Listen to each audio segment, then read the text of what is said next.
Susan in English? Because there we go. Okay. Because Susan, I keep saying David Bowie, the French way. How do you pronounce it? I would have said David Bowie. I think most people say David Bowie. Bowie. Yes, it's Bowie. Yeah. Even though he called his son, he called his son Zoe or Zowie, it looks like. But no, it's Bowie. Okay. There we go. So Susan, thank you for bringing us all here. I mean, I'm from the other side of the ocean, and I'm sure that other people are from all over the place, and we're here to listen to you, and you've got so many interesting things to say about David Bowie, and thank you to everybody else for being here. And Susan, please go ahead. Okay, thank you so much, Sylvie, also for being here, and to everyone who is being here. This is, of course, a very odd circumstance, not being able to see any of you, but you're here for the show, and let's just jump right in and see if it works. Let's see if there is sound. Yeah. David Bowies letztes Video, Lazarus. Look up here, man, I'm in danger. I've got nothing left to lose. Und das ist Alexander Scheer im Musical Lazarus. I'm so high, it makes my brain whir. I drop my cell phone down below. Okay, that was Alexander Scheer in Hamburg. Let's see if Günther Franzmeier in Vienna is a little bit less jumpy. Look up here, I'm in heaven. I've got scars that can't be seen. Of course, when one tries this millions of times, it works. And now when we are recording, it doesn't. That was completely to be expected. Let's see how Sascha Tuxhorn works in Nuremberg. I've got drama, can't be stolen. Everybody nur uns zwei knows me now. und den blauen Himmel. Okay, Benedict Ptolemy in Aachen.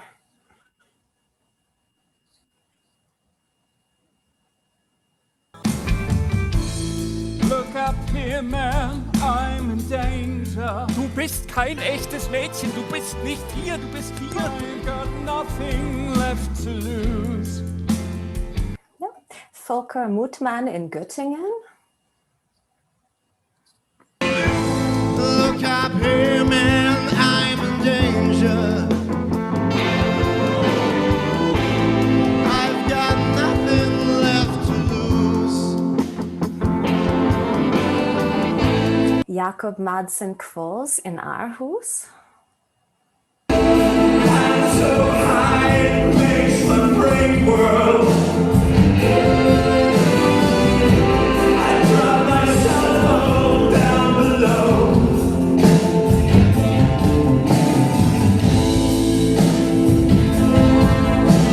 Things I just said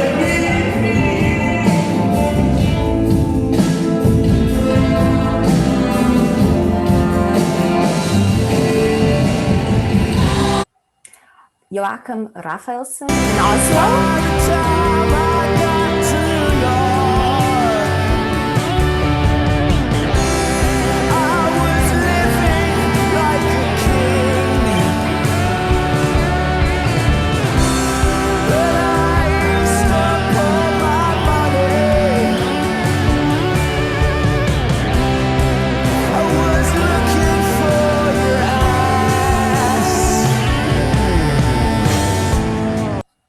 And here's what that looked like in Leipzig.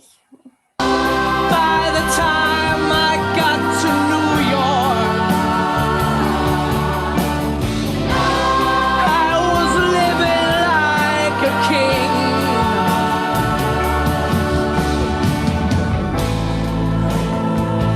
Just like pet bluebird. And ain't that just like me?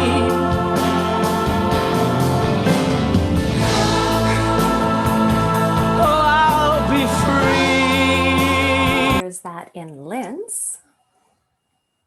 You know I'll be free.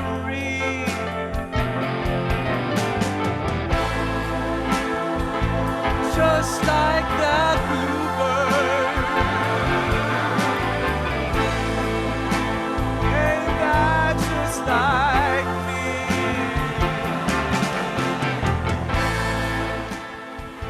Oh, Thumbs up, and big finale in Bielefeld.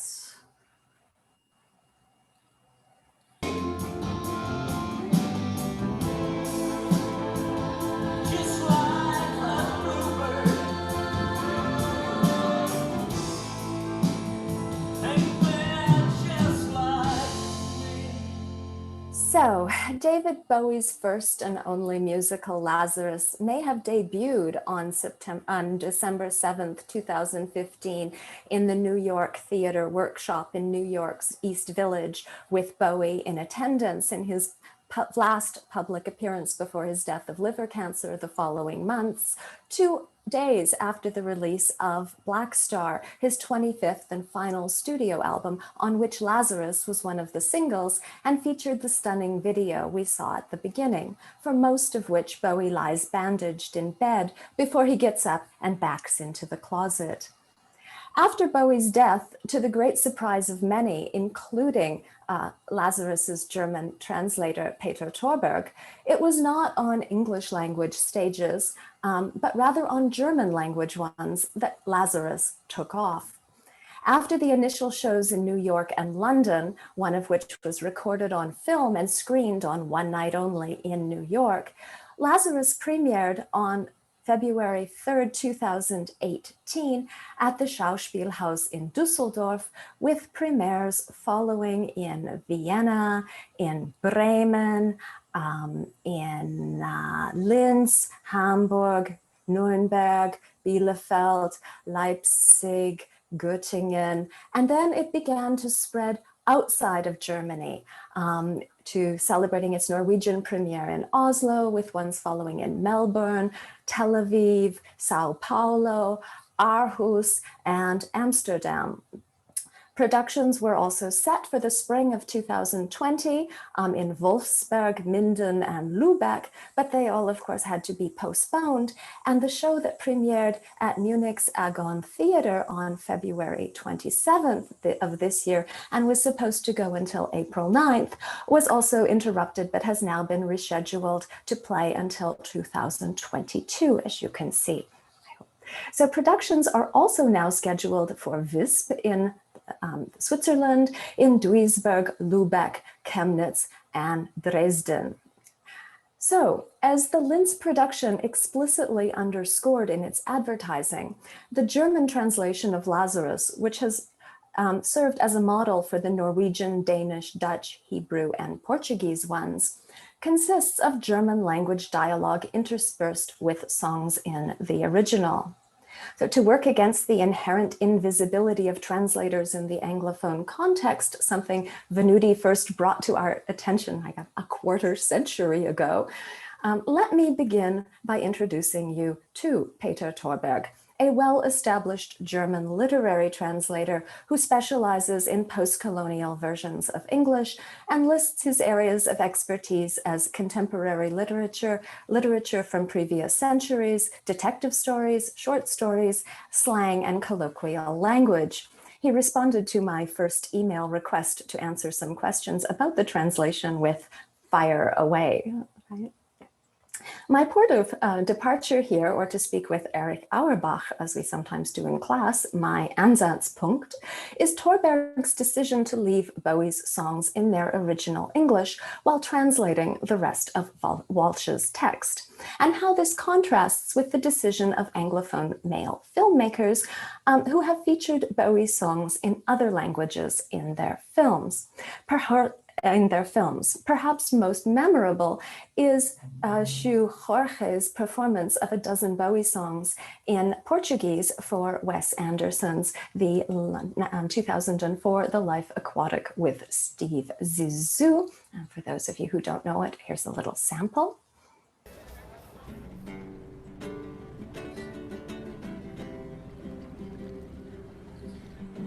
Seguir sem pintar, eu não vi o seu filme, não sou de jogar, não bebo em pé, não sei perturbar.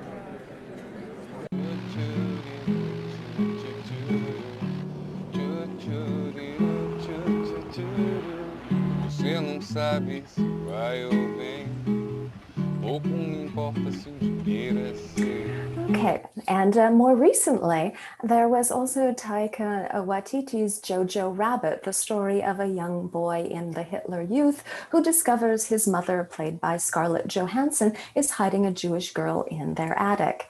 The end of the film makes abundantly clear, I think, the status of Bowie in German for this proudly Maori director who did the first ever loud acknowledgement at last year's Oscars when he won the Best Adapted Screenplay.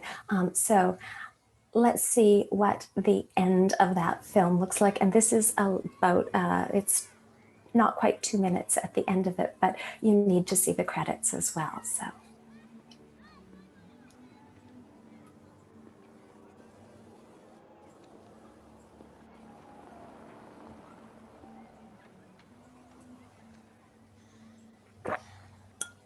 We made it.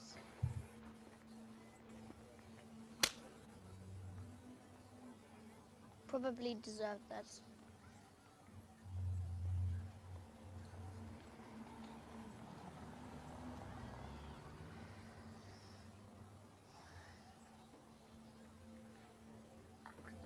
What do we do now?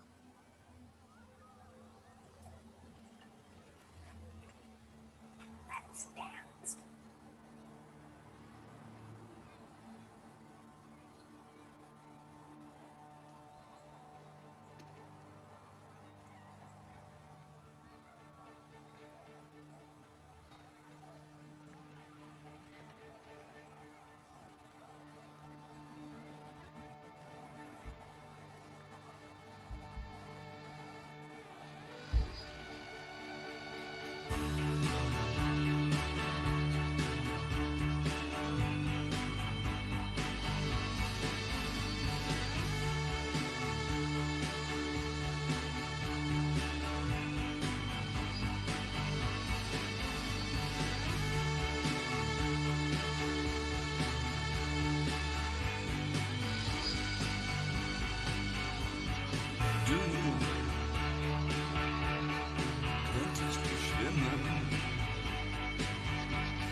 Gibt uns eine Chance, doch können wir siegen, für immer und immer. Und wir sind dann Helden für einen Tag.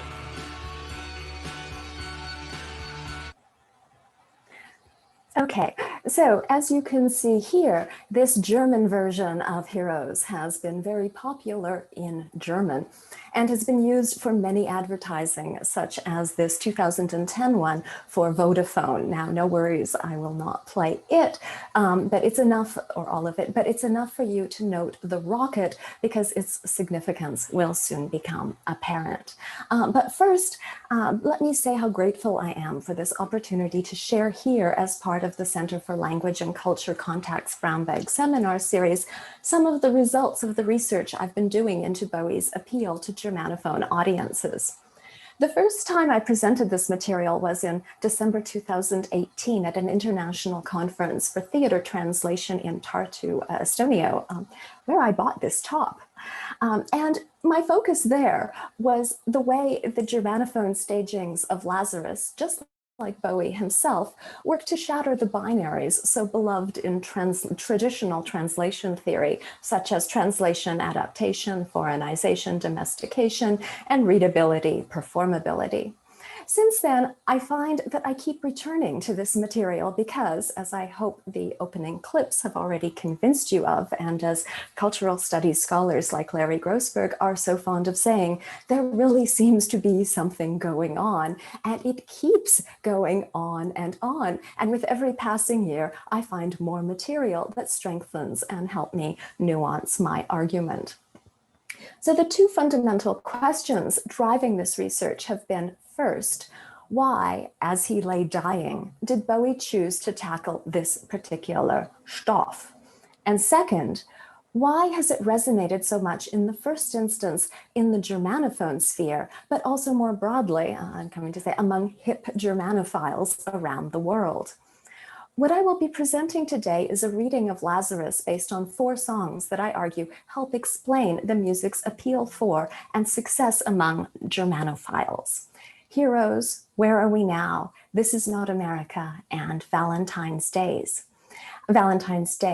So these readings are intended to establish that, just as Bowie sings in Lazarus's title song, it was just like him to pose challenges to normative reproduction and to encourage a pluralizing of the affective dimensions of translation theories through songs that appeals to Germanophones and philes around the world now, because it intertwines aesthetics and politics in the way Benjamin taught us to attend to it in his work of art essay. So Lazarus, which we'll turn to now, follows the fate of Thomas Jerome Newton, the character Bowie played in his first film, the 1976 The Man Who Fell to Earth, which was based on Walter Tevis's 1963 novel. The story follows the misadventures of an alien who comes to Earth in search of water for his dying planet, uses his advanced technology to amass the necessary wealth to ship water back to his planet, but in the process falls victim to corporate intrigue and his own weaknesses, and as he attempts to flee on his spaceship, is outed as an alien and ends up an incarcerated alcoholic, something some of us might feel an affinity to now. The story had resonated with Bowie when he shot the film on location in New Mexico, as it comes at the end of his drug-addled America period. Bowie's feelings about it can be gleaned from this quote, especially the last line, which sadly did not make it into LA Chic. After filming ended, Bowie fled for the healing anonymity and productivity of Berlin. As many of you will know, his Berlin trilogy of Low, Heroes, and Lodger has been acclaimed by many as among his best and most influential work. And The Man Who Fell to Earth has come to enjoy a kind of cult status, primarily because of Bowie's performance as Newton. As Roger Ebert perceptively noted, Bowie, slender, elegant, remote, evokes this alien so successfully that one could say without irony, this is a role he was born to play. Lazarus picks up the story where The Man Who Fell to Earth left off. It finds a derelict, gin-soaked Newton in his Manhattan apartment, slowly going out of his mind, and follows his interactions with a number of characters who may or may not be figments of his imagination. As you can see from this program from the Vienna production, Lazarus the musical opens with Lazarus the single from Black Star, Bowie's last album, as I mentioned, and ends with Heroes from the eponymous album recorded in July and August 1977 at Hansa Studios in Berlin, which famously looked out over the wall. As the English Wikipedia site helpfully reminds us, Heroes has been cited as Bowie's second most covered song after Rebel Rebel, and is perhaps pop's definitive statement of the potential triumph over the human spirit, over adversity. Right up there, I would say, with David Hasselhoff's 1989, Looking for Freedom. It's hard to imagine a better note on which to end an exploration of how to die, then we can be heroes, except maybe for the Hoff's libertarian pop theme. And it is no accident, I argue, that both are associated with a particular Berlin. So just as Bowie's penultimate comeback album, the 2013 The Next Day did, Heroes directs our attention to the importance Bowie placed on his Berlin experience at the end of his life. As some of you know, I have had occasion to write about Bowie's return to Berlin in his final years, and the exploration I am undertaking here of Lazarus's ongoing afterlife, its Fortleben, to speak with Benjamin, is a continuation of this work. So what appealed to Bowie about Berlin was that it was the spiritual home of a particular and a particularly dark culture, namely German Expressionism, which enjoyed what one could call a culture of disappearance moment in the interwar period before being eliminated by the Nazis. I mean, here on the right, you see a sketch Bowie made in Berlin of the Heroes cover, which draws very much on expressionist aesthetics, as do these paintings he did in Berlin, some of which were featured in the special Berlin Room in the David Bowie Is exhibition that toured the world, with a stop in Berlin at the Martin Gropiusbau in 2014, and also one, of course, here in Toronto at the AGO that some of you might have seen.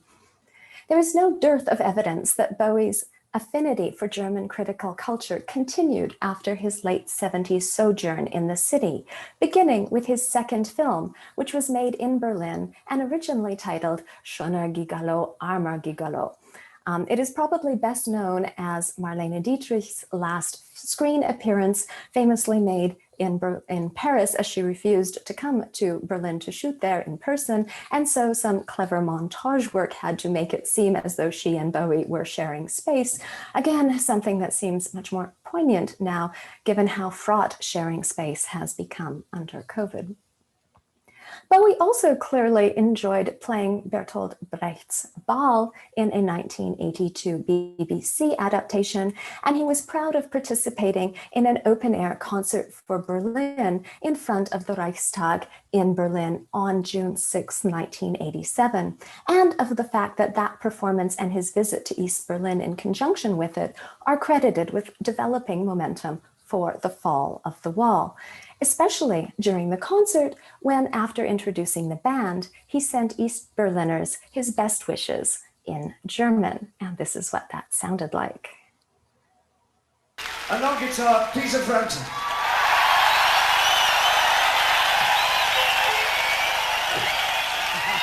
And this is, as you know, a special evening for us. And wir schicken unsere besten Wünsche zu all unseren Freunden, die auf der anderen Seite der Mauer sind.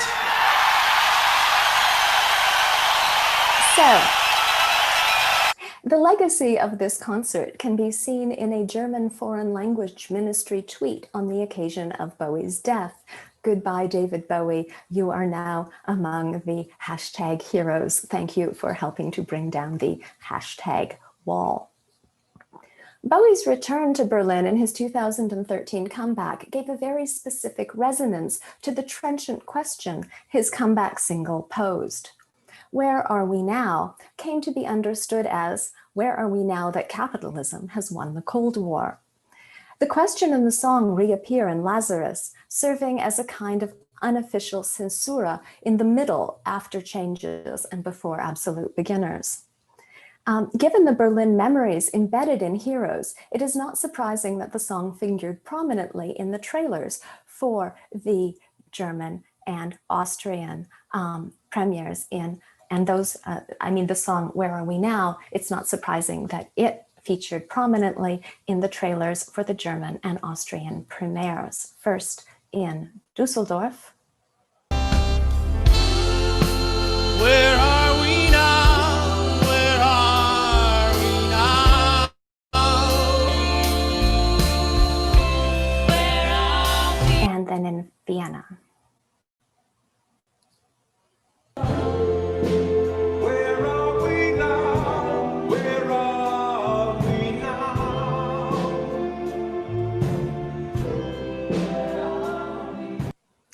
Berlin locations Bowie includes in the song, Potsdamer Platz, KaDeWe, and the Dschungel nightclub in Nürnberger Straße, all of course misspelled on the subtitles on the video for it, resonate of course with German audiences. At the performance I was fortunate enough to be able to attend in Nuremberg, for example, the crowd went wild when that Newton paused for dramatic effect on Nürnberger Straße, while the Hamburg production built these historical resonances into its staging. As we saw in the clip I started with, in Hamburg, Newton was played by Alexander Scher, who was born in East Berlin in 1976, a few months before Bowie settled in on the other side of town.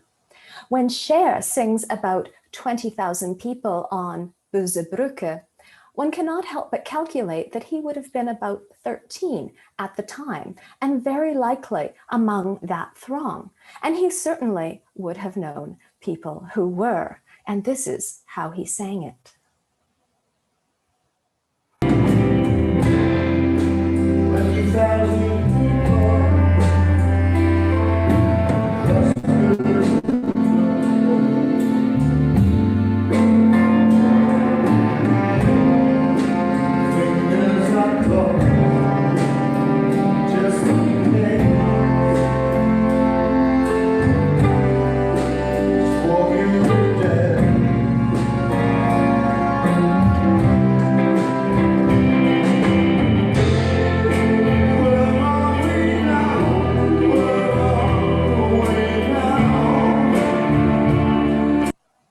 Now, as you can see on the headstone in the background, the Hamburg staging chose to link Newton's status as an alien with the space race, which, as the production subtly reminds audiences, the Soviets initially won. This is the same type of anti-American, anti-capitalist reminder one finds in the 2003 film Goodbye Lenin, in its referencing of Sigmund Jähn, the first German in space, of course, East German. Now, in comparing this imagery with the original New York production that Bowie was involved in, one sees there a more muted evocation of American past glory, leading one to look twice at another of the songs on the list, namely, This Is Not America, from the soundtrack of the 1985 American spy drama, The Falcon and the Snowman. Berlin was, of course, not the only historically laden city in which Bowie spent meaningful time. After he and his model wife Iman married in 1992, they flew to Los Angeles to look for a place to live, but that was just after the Rodney King riots. And so Bowie ended up spending the better part of the last decade, 2 decades of his life in Manhattan, in the same welcome anonymity he had enjoyed in Berlin. Bowie mobilizes This Is Not America and Lazarus to get his audiences to consider what America used to be, namely the new Colossus, at whose sea-washed sunset gates a mighty woman with a torch named Mother of Exiles stood, from whose beacon hand glows a worldwide welcome, and who so notably used to cry, with silent lips, give me your tired, your poor, your huddled masses yearning to breathe free. American poet Emma Lazarus wrote these iconic lines in 1883 as part of a fundraising effort for the Statue Project, which was, of course, to aid refugees, namely those fleeing anti-Semitic pogroms in Eastern Europe.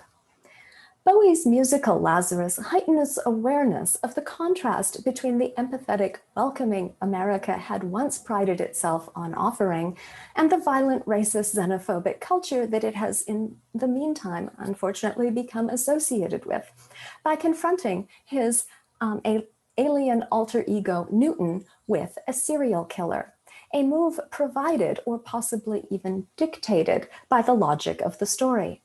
After all, given that what most plagues Newton is that he cannot die and be put out of his alcoholic misery, who better to intercede in this problem than a serial killer? So enter Valentine from the song On the Next Day, in which Bowie made clear what he thought of the perversion of love that the commercialization of Valentine's Day has come to represent.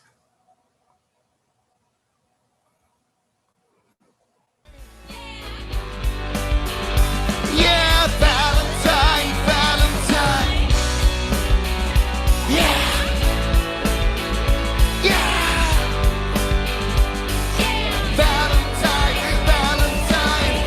It's in his scrawny hands. It's in his icy heart. It's happening today. Valentine, Valentine. It's in his scrawny hands. It's in his icy heart. It's happening today. Valentine, Valentine. Hoffnung. Richtig. Dann wird mich diese So for Hoffnung Valentine, tragen. Newton's immortality is the ultimate challenge. Even though Newton claims he wants to die and lives accordingly in the addictive, self-destructive manner the now globalized capitalist culture emanating from America encourages, the musical makes clear that there is also a part of him that values life and wants to hang on to it for as long as possible. What Valentine has to do, therefore, is to get Newton to kill himself, or rather to kill that which is keeping him alive, namely Hoffnung, hope. Hope is what is shown to bind Newton to life on Earth and what he needs to free himself from so that he can become, by embracing death, you guessed it,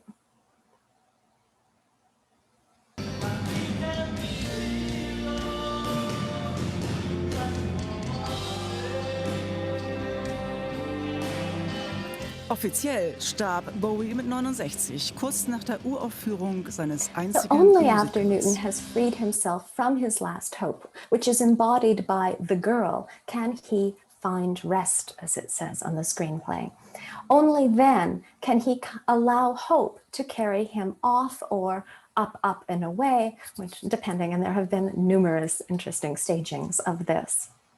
So the placement of Valentine's Day on the soundtrack is wonderfully symmetrical with This Is Not America, with the latter third from the beginning and the other third from the end. Consideration of their relation encourages reflection of the shifting nature of violence in the United States, as the killings grabbing the headlines in the US in 2013, when Bowie wrote his serial killer song, were not serial killings, reminiscent of either, there it is, of either Silence of the Lambs, or, which is of course a tradition that has its roots in Berlin with Fritz Lang's M. Rather, the shootings grabbing the headlines in 2013 were mass shootings. Not only in schools, which of course Columbine has in the meantime become synonymous with, thanks to Michael Moore's 2002 documentary and Gus Van Sant's 2003 feature film. And of course, these shootings have in the meantime expanded to malls, nightclubs, mosques, and even food fairs. But the other mass shootings that finally reached critical consciousness during the pandemic, of course, is of Blacks by white police officers. And if anyone thinks that this isn't relevant to a talk on Bowie, here is a clip from a 1983 interview he did about the newly formed MTV. I'd like to ask you something. All right. It occurred to me, having watched MTV over the last few months, that it's a solid enterprise and it's got a lot going for it. I'm just floored by the fact that there's so few black artists featured on it. Why is that? I think that we're trying to move in that direction. We want to play artists that seem to be doing music that fits into what we want to play for MTV. The company is thinking in terms of narrow casting. That's evident. It's evident in the fact that the only few black artists that one does see are on about 2:30 in the morning or to around 6. Very few are featured, predominantly during the day. Received prominent attention during the scholars' strike a few weeks ago. 2013 2013, which is 30 years after that interview, was the year Black Lives Matter started, up after the acquittal of George Zimmerman in the shooting death of Florida teen Trayvon Martin. And for those of you who could not attend all of the Scholars Strike Canada sessions, I thought you might like to know there are links to recordings of them on their website. So I would encourage you very much to check them out. So to move in the direction of a conclusion, when confronted with his own death, Bowie's response was in keeping with the strategies he had pursued over the course of his long career. He assembled songs that staged that confrontation in a way that held up a mirror audiences could look at and reflect on the way death comes about. What will one see when one looks death in the face? What will that face look like? And how much will what it looks like depend on demographic markers such as race, class, gender, and of course I would add location. So I hope one can better now understand why there is what one might call a geoaesthetic component to Lazarus's reception and why it has seen so many more performances in Germany than in the US, where not a single production has been launched since its Manhattan premiere. Now, in this, Lazarus's afterlife resembles that of Heroes, which flopped when it was released in the US. It didn't crack the Billboard Hot 100, and it remained, as Chris O'Leary put it, the Bowie song famous somewhere else. That somewhere else was Europe, especially German-speaking Europe. As Chris O'Leary further notes, Bowie said the song had a special resonance there, and he pushed the single in that market. Similarly, Lazarus, the musical, speaks to those who, like Bowie, feel an elective affinity for German critical culture, something that is apparently no longer true of France or Italy, where there have been no productions, just like in the United States. Now, one can interpret the lack of Lazarus productions there as an indication that their affinity for German critical culture is no longer as strong as it was in the 70s, when Bowie was catering to fans there by singing songs like Moi, je souhaiterais que tu nages comme les dauphins. Les dauphins savent nager, bien que rien nous gardera ensemble. Nous les vaincrons, à jamais. On peut être héros pour juste une journée. That was for the French. Here's the Italian. From Ragazzo solo, ragazza sola. La mia mente ha preso il volo, un pensiero uno solo. Io cammino mentre dorme la città. And the final pièce de résistance, volare. Poi d'improvviso venivo dal vento rapido e incominciavo a volare nel cielo infinito.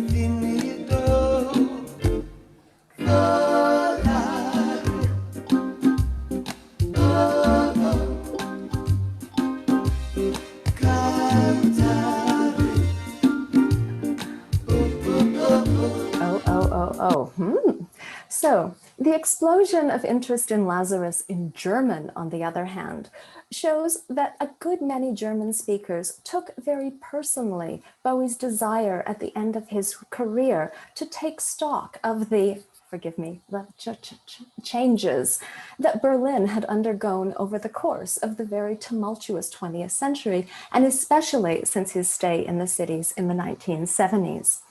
Since his death has entrenched him as a symbol of an openness to and acceptance of plurality and difference, Bowie and Berlin have become an odd kind of doppelganger, as Berlin too has become both the symbolic site of the end of the Cold War, as well as the capital of the country that has become the financial, but most important, or arguably financial, but decidedly the moral leader of the no longer so free world, or at least a counterpole to all of the authoritarian governments now in power, something nicely underscored last year when German Chancellor Merkel firmly distanced herself from Trump's racist attacks on the racialized female members of Congress.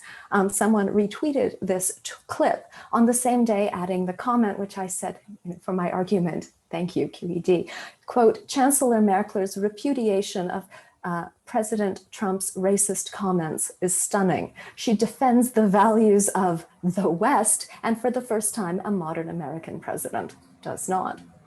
So, that Bowie encouraged contemplation of such resonances is the underlying takeaway of my analysis of Lazarus's success on Germanophone stages and among Germanophilia around the world. So now, I have to give someone the last word. It seems most appropriate to give it to Valentine because